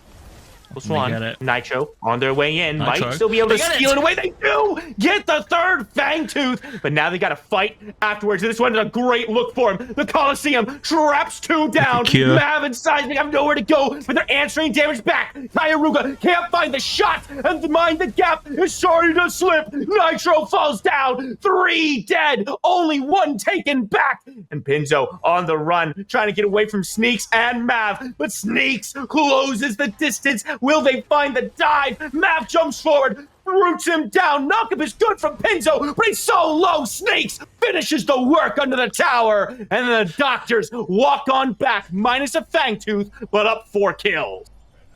Nitro got the steal, but they lost everything in return. The front line of Mav and Sneaks is just so strong. Yes, you got Cure taken down in the back end during the ultimate, but the mages are left untouched. The Aurora, the Terror, the dive is so strong from the Doctors that it was more than enough to deal with Mind the Gap with this extra shielding from the Muriel, and they just were not able to fight back. I think this comes back straight to the draft, Spooky, because again, I don't think that Bellica was it. You just are not able to do anything in these team fights. As a Bellica, you can't CC the Terror. The Aurora can dance around and over the seismic assault, and once that happens, you're dived upon, and we saw what happened in that tier 2 tower. You just can't survive.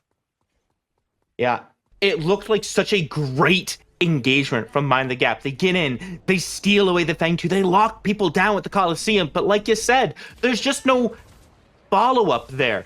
Heyaruga was left on an island, managed to find the kill, but the lack of area damage that Mind the Gap was able to put out was what really sealed the deal. It doesn't compete with the Tesla Dome, with the Argus. There's just so much more that the Doctors seem to put out in these fights.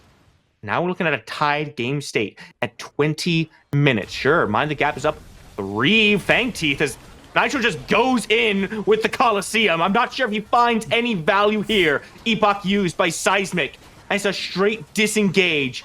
Mind the Gap expend 2 ultimates and find absolutely no value from it.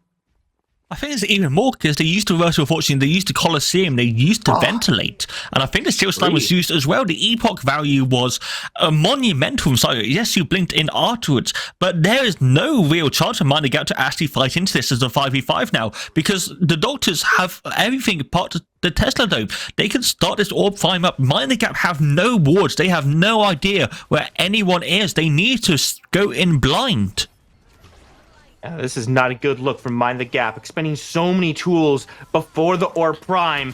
Now, Doctors are more than happy to start this fight up. Glacial Charge comes through, blocks off a path, and Heyaruga is now under duress. But keep your eyes on Cure. He gets taken out. Pinzo does the work for it, and now swings the numbers in favor of Mind the Gap.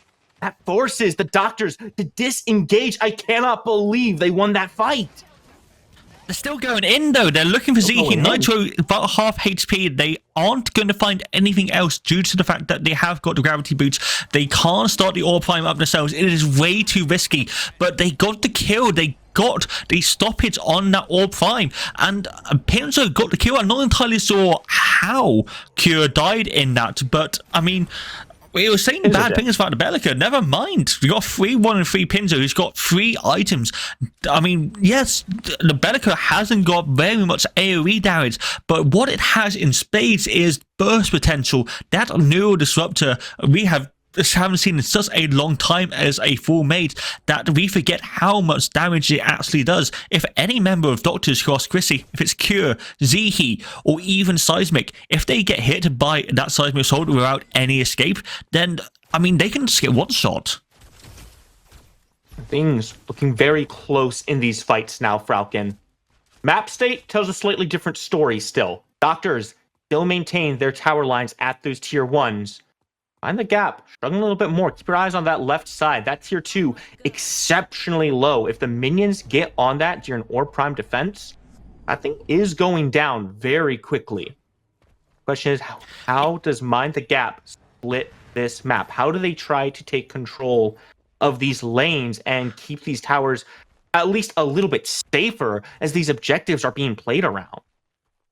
Dr. Flick is going to be the main one doing these side lanes. You have to reverse your fortune, but the lanes aren't the big objective right now because the Primal Fangtooth has just spawned 23 minutes in the game. It's not the most effective Primal. It hasn't got the full damage on the dot, but it is something that is very, very effective. And time and time again, we have seen teams go for one whilst the other team goes for the other. I wouldn't be surprised if that is the same, but it looks like Mind the Gap are going to look for Cure against Mav, and is Nitro going in first. Coliseum comes down, but Cure is already out of it. Narrowly avoids the cage walls. And Nitro is left to walk away feeling most unhappy with the results of that rotation. There's a lot of focus put on Cure here in the lead up to these objectives. That's got to be a good win for the Doctors. I mean, you do lose the blink. It is a long cooldown, longer than the Colosseum, so it's going to be down to if Doctors can use this time period whilst that Colosseum is down, whilst Nitro is not available. But Seismic is just out of position. Kyogre is going to chase him down. Same with Nitro. The Ventilator is going to come through. This is a lot of damage. Seismic is a 1 HP. Sneaks is going to help, though. Nitro is here, and here comes Purple Swan trying to find the last bit of damage onto him. Need one more. Somehow he's still alive, but Purple Swan finally punches him into the dirt. But keep your eyes on the prize.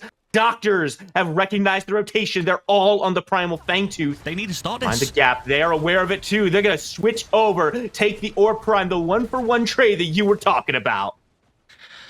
Doctors are just being able to take this for free. I don't know if Orb Prime is going to go down in time. The Primal Fangtooth hasn't actually been killed yet, but only Q is on it. The rest of the team is trying to run over as fast as they can. Sneaks is trying to run Disruption. The Orb Prime has been taken. That is going to be one buff for each, and the fight is going to continue.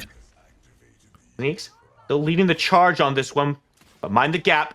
Have learned they want to just step back. All they have to do is hold the retreat. Nitro goes into the jungle. He's gonna meet Mav on the way there. Zihi actually is the target, and Nitro's putting the hurt down as Sneaks falls to Pinzo on the other side. Nitro gets one. There's no more Argus, no more Terra, and mind the gap. Might just want to press the gas right here and start surging forward.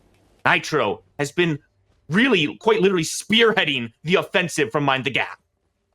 I really don't like what Doctors did. I think you just take the one objective or other. You still got the Primal Fangtooth at the end of the day. And going aggressive like that, Q was not going to be there in time. He was finishing the Primal. He was going to be lagging behind you 10, 15 seconds. And it allowed Mind the Gap to go back as a group. Now you have all 5 members of Mind the Gap. With that Orb Prime, you've only got 3 members of the Doctors with the Primal Fangtooth. And I mean, come this later in the game, the season is going to be effective. There is so much standing gold for Mind the Gap to take. There is every tower that the Doctors still have, which is every tower they can have. And even then, I mean, it's going to be something that at least puts them ahead, if not ahead at a significant advantage. Mind the Gap have to be looking at these objectives now. They've got Orb Prime on 5. They have to group up and use it effectively. Nitro, make the rotation, just buying some space for his team to take down that first tier 1 tower. I can't believe I'm saying first tier 1 tower at 26 and a half minutes into this game, Falcon. But Mind the Gap have weathered the storm. They're now in position to start taking this game at an advantage. They can definitely take the advantage, but they have to be careful. Sneaks is looking around. Pinzo's going to get caught. Mav is going to go as well. I think he's going to be able to get away with the blink, but there's going to be no other follow-up. Now Mav has to be careful because the rest of Mind the Gap is coming back. Just constant aggression from both sides. Everyone is swarming. They're like piranhas over a piece of bloody meat in the water, just swarming over each other, looking to try to take somebody down. Our eyes on Nitro on the left side here, looking for a way to engage on this tower, try to lock someone down to open the siege up for his team. Purple Swan drop the barrier, give Kayaruga some space. You know, the Doctors, they are holding this line. They're doing a very good job of dealing with the siege. Yes, they have the Primal Fangtooth, they have the extra dot, but the minions are enough. Mav gets a 2-man criticism. Mav goes on in, but Kayaruga blinks away, and the damage coming back might be too much. They put Pinzo down with the help of Seismic, and here comes Sneaks up to the front, trying to return some damage back onto him. Purple Swan goes down, hits Zihi, and Nitro's taking the ADC out. It's a 2-for-2 swing already. Purple Swan looking to try to get Sneaks into a bad spot here. Behind the Gap, they've lost 2. They're not looking to lose 3. The tier 1 tower is still standing, Falcon. 28 minutes in, the Doctors held the line at a tier 1 tower. I think they do get it here. Kairuga Predecessor, but they are going to actually back off. They're not ready to try and sneak it through. Zeeky is going through. Purple Swan is just running through there, however. I don't know if this is worth going for. I think he is going to be fine because this is a Argus support and it is still a steal at the end of the day. He is able to get away, so at least that is the tower finally taken from Mind the Gap, but that is going to be enough of the buff. The Orb Prime is gone and the Prime of Fangtooth is gone for the next few minutes. Unless they want to fight for the hell of it, they are going to be waiting and farming up once again. I have to say, Falcon, this is quite the impressive performance coming out from Mind the Gap right now. That first game, I'll have to admit, looked pretty rough for them.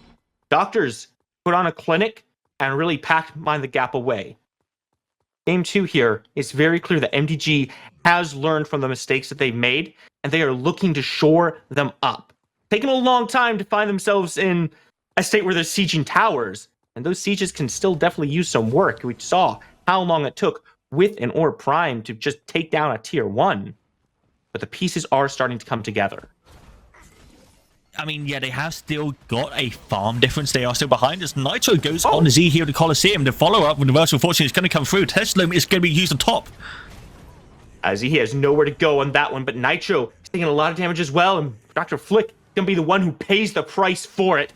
Goes down as now the Doctors come around, looking to try to turn things around. They heard a Reversal of Fortune, trying to reverse their fortunes right now. Nitro still on the run, should be okay for now. The Doctors now have the momentum. They had momentum and they started the Primal Fangtooth as well. Nitro's only just reset. They haven't got a jungler for a while. Purple Swan is going to have to get in there. He's going to have to disrupt with Kairuka and Pinzo. The damage is going to be done to this Primal Fangtooth. Mouth is going to go back off, but the Primal Fangtooth is still hitting them.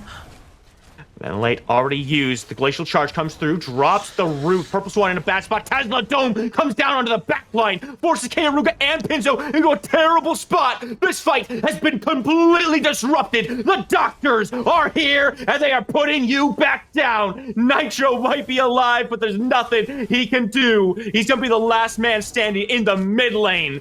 Doctors get the Primal.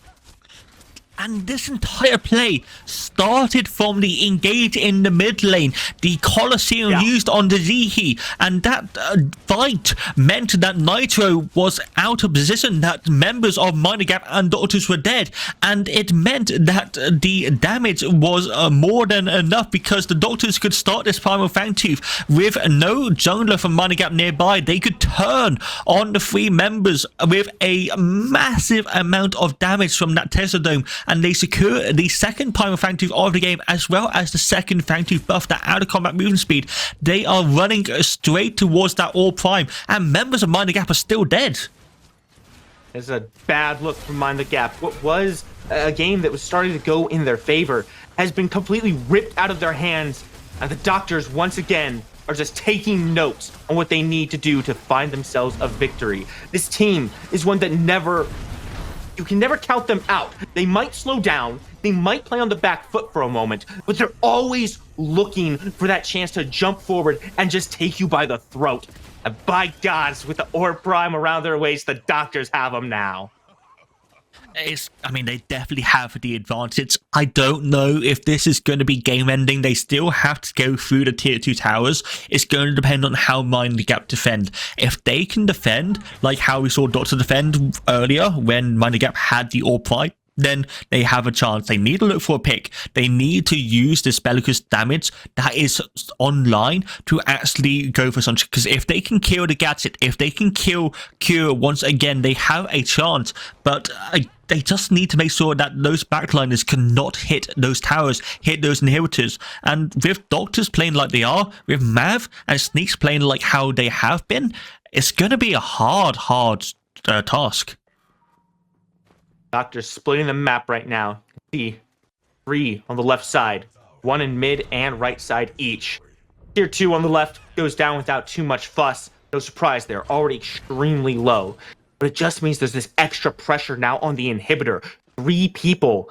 Mind the Gap have to be willing to take a step over and defend this. They're going to let these tier 2s go really without much of a defense here, Falcon.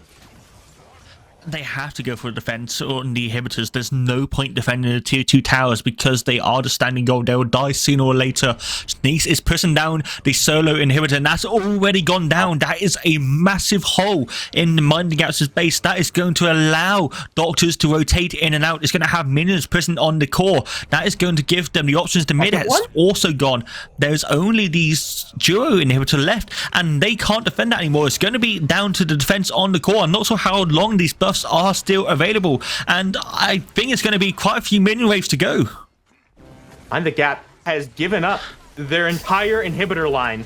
Now the core is exposed and is taking damage, 60%. This has to be the defense. Cure takes some damage as Nitro comes on in, drops the Coliseum, and Cure falls down. The best push for the core is already taken off, but Sneaks is still standing here, wailing away, trying to break it. He doesn't have the damage, and somehow Mind the Gap with no inhibitors defended their first core siege.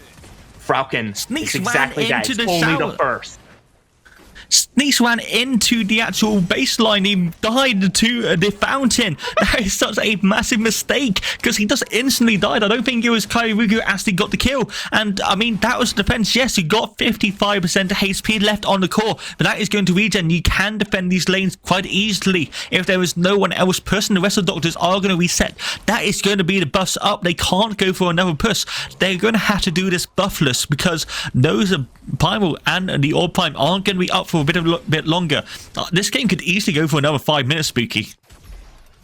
Good keep going, but the doctors, they're in control of this game right now, right? They don't have to make a push. All they have to do is be present around those inhibitors and keep their minions pushing in. If the Mind the Gap decides to try to push out and take a fight, they can easily just take steps back and play hooky with the doctors because they have the map pressure. They've got the base pressure and the threat of enhanced minions just walking in if Mind the Gap spends too much time trying to chase the doctors. Yeah, it's something that is so difficult. The macro play at this level is basically a mind game at this rate. The doctors can have a lot of choices. They can send someone a split person. They can just send Sneaks to try and finish the game whilst the rest of them go for this primal. And I mean, if they send Dr. Flick to try and defend, I don't think a Muriel is going to be enough. And Nitro has to be here. You can't really send a mage or an ADC to try and 1v1 a terror at this stage, especially one as fed as Sneaks, as Nitro just might walk into the rest of the doctors.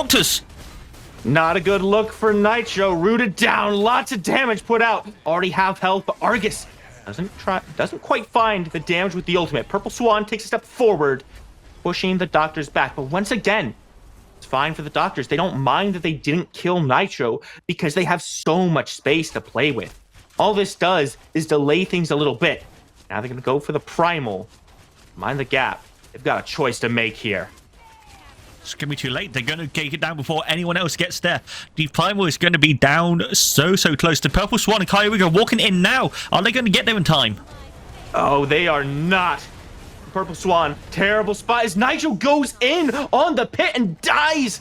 Dr. Flick goes in with him, already too dead. This is a terrible spot. Purple Swan tries to up down, but he doesn't connect onto Seismic, and now he's in a bad spot, all on his lonesome, trying to buy some time. Aruga finds one, but you've lost 5 for 1. The base is open, the doctors are in, and the doctors are taking this set 2-0. It took a long time, 37 minutes. Mind the Gap did as much as they could. They got the early game. They did a decent amount in the mid game, but they just were not able to convert it. The tower defense was too strong from the doctors as soon as they saw the opening from that primal Fangtooth, but they went fully in from it, and they did not stop at all once that happened.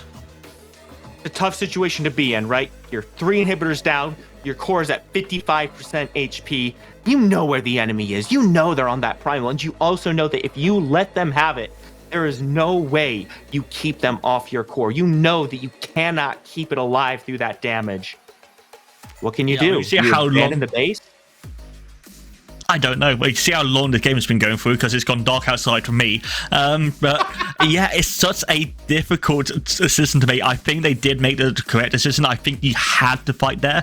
There was no reason to go back to the core because it's a do or die. It's on 50% HP anyway. And I mean, they played really well compared to what I thought. I was thinking it was going to be a quick 2-0 sweep, but mind the gap, the early game was near perfection. Nitro played so well in the Zaras. They got the 3 Fangtooths. And I mean, if they had a few more objectives, they had a few more towers that was taken down already before they got that All Prime, I think this game could have gone very differently. Just sheer map dominance that the Doctors consistently have through their games. They know how to play it. They know how to split it. Falcon, I think everyone's heard plenty enough from you and I so far on this game. Let's kick this one back to the desk and let them break it down.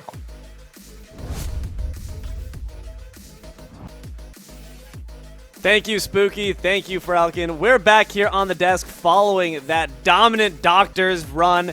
They take it 2-0. They go to semifinals. Just want to make quick note that for Game 2, replay issue did occur, causing us to alert teams of an impending reset when the players loaded in before that first blood. And then we got back on track, and Doctors now on track for a solid run here going into semifinals at 6. Mugi, our thoughts?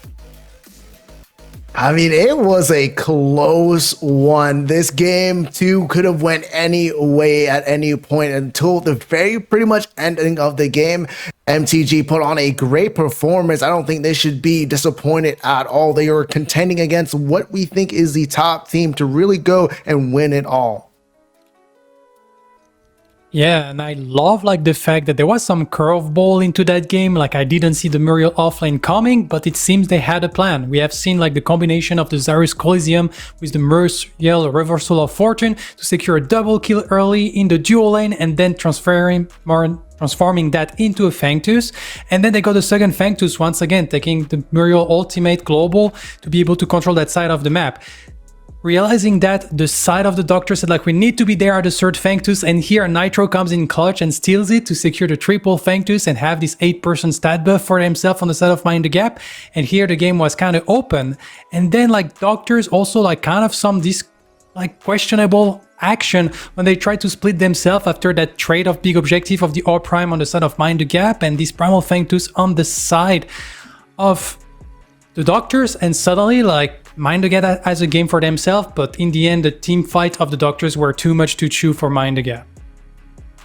Objectives were certainly where we saw a lot of these big plays coming down, and some of them MTG managed to get the upper hand, and unfortunately though, Doctors end up taking it away. Nonetheless, there were great things to see here. I really loved seeing Pinzo hold their own. We showed their stats. They were the underdog, but they really managed to scrap and bring the hurt right back on Sai here. But end of the day, it is Doctors moving on here. Guys, what can we say about the advancing team? What do we have to look forward for them and from them come tomorrow? I mean, when it comes towards the Doctors, we said it before this. I mean, they are one of the top contending teams pushing forward. We expected them to come out on top here, but great fight going out there from Mind the Gap and Pinzo. But when moving on into this, they're going to have to verse pretty much another team also trying to win as well. And these teams already pushed on from today just like they did. So Doctors are going to have to play even better than they did today because there were a lot of slip-ups from the Doctors going into this series. They should have been in a lot cleaner look throughout these games, but they did not. And they're going to have to clean up a lot going into tomorrow. And on my side, I have to admit I'm very happy that the Doctor win because I'm always a bit advocate of like actually practicing, and that's the team that practices the most, so happy to see them advancing. However, like FCK have said, in that second match, we've seen like some like resurgence of the past of the Doctors when they were the chef. Sometimes they start to team fight not very smartly and it can go south very fast. Against a team like Mind the Gap, we saw that, but it didn't matter. Against a stronger team, if you do those sleep up, they're not gonna let you out. Like Mugi, they did their homework, they went through residency, they defended their thesis, they defended their objectives and secured them to the boot. Congratulations to the Doctors, and also a hearty cheer there for MTG. You guys certainly put in the good fight. Unfortunately, your run for PCC 8 does end here, but PCC 8 itself does not end. We got another set coming at you in just a bit after the break. Don't go anywhere. We just got more coming.